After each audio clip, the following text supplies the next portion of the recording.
एकंदरीत शेतकरी उठणार नाही अशा पवित्रात आहे. सरकारला माहिती आहे शेतकऱ्यांना काय हवं आहे. शेतकऱ्यांना हे सुद्धा माहिती आहे शेतकरी आपल्या मागण्या मान्य केल्याशिवाय घरी जाणार नाही.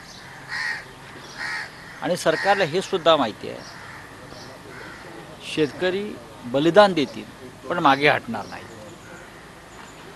हे असताना सुद्धा सरकारच्या वतीनं वारंवार चर्चेच्या फेऱ्या का केल्या जात आहेत. पहिली, दुसरी, तिसरी, चौथी, पाचवी, सहावी, 10पर्यंत आल्या. सरकारला काय ऑलिम्पिकमध्ये रेकॉर्ड करायचा का गिनीज बुकमध्ये की आम्ही 100 चर्चेच्या फेऱ्या केल्या. त्यांना काय गिनीज बुकमध्ये किंवा लिम्का बुकमध्ये असा काय रेकॉर्ड बनवायचा आहे का आपल्या सरकारच्या बाबतीमध्ये. कोणत्याही परिस्थितीमध्ये शेतकरी मागे हटणार नाही. शेतकऱ्यांचं बलिदान तिथे होत आहे. शेतकरी ट्रॅक्टर रॅली काढण्यासंदर्भात ठाम आहे. केंद्र सरकारचं सुद्धा मला कौतुक आहे. केंद्र सरकारसुद्धा संयमानं या गोष्टी घेत आहे.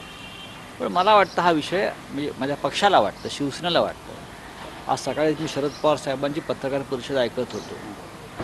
या देशातल्या प्रत्येकाला वाटतं आणि त्या प्रत्येकामध्ये भारतीय जनता पक्षातले सुद्धा प्रमुख लोक आहेत. आमच्या त्यांची चर्चा होत असते अनेकदा की शेतकऱ्यांच्या संदर्भात केंद्र सरकारनं आता फार हटवादी भूमिका घेऊ नये.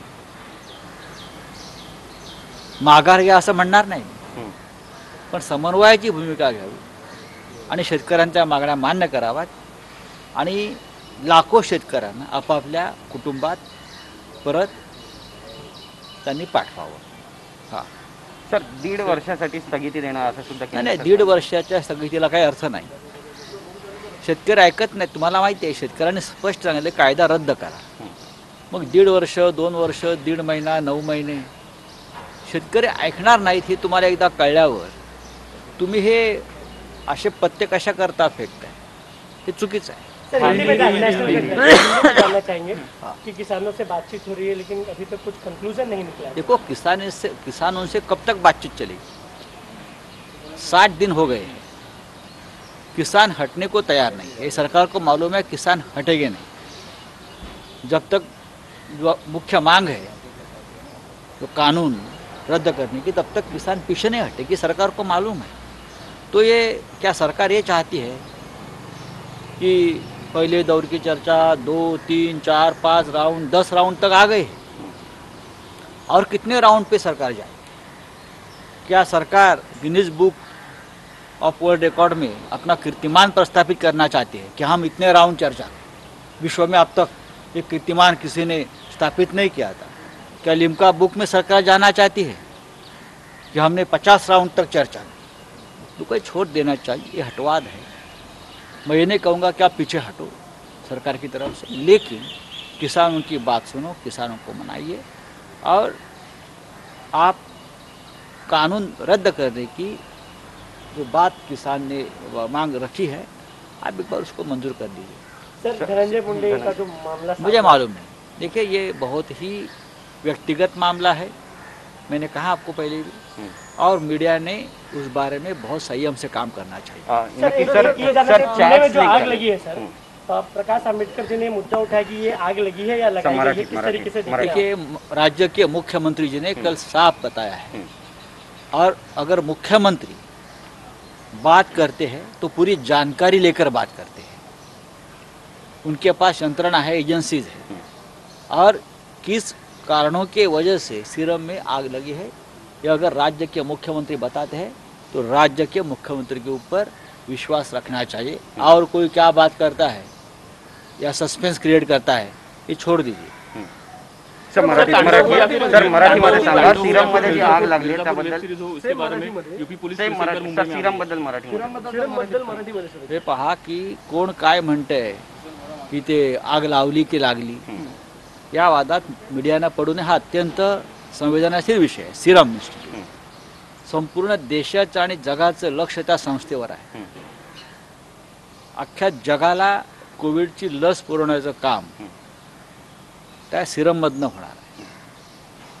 आपल्या देशाचा तो गौरव आणि अभिमान असलेली संस्था आहे.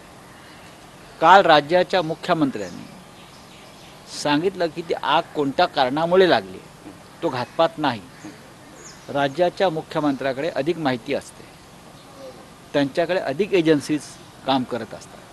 त्याच्यामुळे जे मुख्यमंत्री सांगतायत त्यावरच विश्वास ठेवायला हवा. सर, चॅट्स लीक झालेले एका खाजगी चॅनलच्या संपादकाचे 300 पानी आणि बालाकोट एअर स्ट्राईकच्या खाजगी चॅनलचे नाही, अर्णब गोस्वामी म्हणायचे.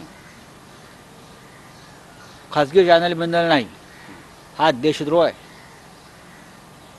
राष्ट्राच्या सुरक्षेसंदर्भात इतका पद्धतीनं खेळखंडोबा यापूर्वी कधीच कोणी केला नसता. जर विरोधी पक्षामध्ये आज भारतीय जनता पक्ष असता आणि काँग्रेसची सत्ता असती किंवा अन्य कोणाची असती, तर भारतीय जनता पक्षानं या विषयावरती देशामध्ये तांडव केला असता, संसद चालू दिली नसती, राज्याच्या विधानसभामध्ये हंगामा केला असता आणि जे सरकार सत्तेवरती आहे त्यांना सुद्धा देशद्रोही म्हटलं असतं किंवा देशद्रोह्यांना पाठीशी घालणारं सरकार अशी पदवी दिली असती. आज का गप्पा आहेत सगळे? इतकी देशाच्या सुरक्षेसंदर्भात इतकी गंभीर माहिती, गुप्त माहिती, राष्ट्राला धोका देणारी माहिती एक व्यक्ती लीक करते. ती माहिती लष्करासंदर्भात आहे, ती माहिती संरक्षण खात्यासंदर्भात आहे. जर अशा प्रकारची माहिती लष्करातल्या एखाद्या शिपायानं जर लीक केली असती तर त्याचं कोर्ट मार्शल झालं असतं आणि त्याला फासावर लटकवलं असतं. अशी मागणी भाजपने केली असती. आज ते का गप्पा आहे? हिंदी में बताइए. अर्णब गोस्वामी के चैट्स लीक हुए हैं, क्या आपको लगता है देशद्रोह है? क्या बता सकते हैं? अगर इस प्रकार की लीकेज हमारे डिफेंस के बारे में, राष्ट्रीय सुरक्षा के बारे में कोई एक जवान करता, बहुत बार ऐसे केसेस हुए हैं, नेवी में है, आर्मी में है, इंफॉर्मेशन लीक होते हैं तो उनका कोर्ट मार्शल किया जाता है, उनको देशद्रोही माना जाता है, राष्ट्रीय सुरक्षा को खतरा माना जाता है. लेकिन ये व्यक्ति अर्णब गोस्वामी, जिस तरह से उसने ऑफिशियल सीक्रेट्स इस देश की लीक किए, उनको ऑफिशियल सीक्रेट एक्ट के तहत उसका ऊपर कानूनी कार्रवाई होनी चाहिए. अगर दूसरा कोई होता तो उसके ऊपर कोर्ट मार्शल होता, कोर्ट मार्शल होकर उसको फांसी पर चढ़ा देते. लेकिन भारतीय जनता पार्टी के अगर आज सत्ता केंद्र में है तो चुप बैठे. अगर कांग्रेस की सरकार होती केंद्र में या और किसी की सरकार होती केंद्र में और बीजेपी विपक्ष में होती तो एक अलग तरह से तांडव करती उसके खिलाफ. तो आज तांडव नहीं है, चुप है सब. इस मामले में देश की सुरक्षा को इतना बड़ा खतरा 50 साल में कब पैदा नहीं हुआ था. जो इस व्हाट्सएप चैट्स जो लीक हो गया उससे मैं देखता हूँ. तांडव की बात करें तो बीजेपी का कहना है कि तर संजय राऊतांनी अनेक महत्त्वाच्या मुद्द्यांना हात घातलेला आहे. अर्णब गोस्वामी संदर्भातला मुद्दा असेल किंवा अगदी शेतकऱ्यांच्या सुरू असलेल्या बैठकांवरच्या बैठका, त्याच पद्धतीनं सिरमला लागलेली आग, अशा सर्व मुद्द्यांवरती बोलते झाले संजय राऊत. आणि त्यांनी अर्थातच सरकारला सुद्धा घेरलेलं आहे. सरकार अशा पद्धतीनं मॅरेथॉन मीटिंग्स घेऊन काय सिद्ध करू पाहतंय, त्यांना कुठला गिनीज बुक रेकॉर्ड करायचा आहे का असा टोलाही लगावलेला आहे केंद्र सरकारला. वेळ संध्याकाळी 7ची. देश महाराष्ट्राची महत्वाची खबरबात जाणून घ्यायची. देश आणि महाराष्ट्राच्या मोठ्या बातम्यांचं बुलेटिन देश महाराष्ट्र रोज संध्याकाळी 7 वाजता. TV9 मराठी, काळजी तुमची, हित महाराष्ट्राचं.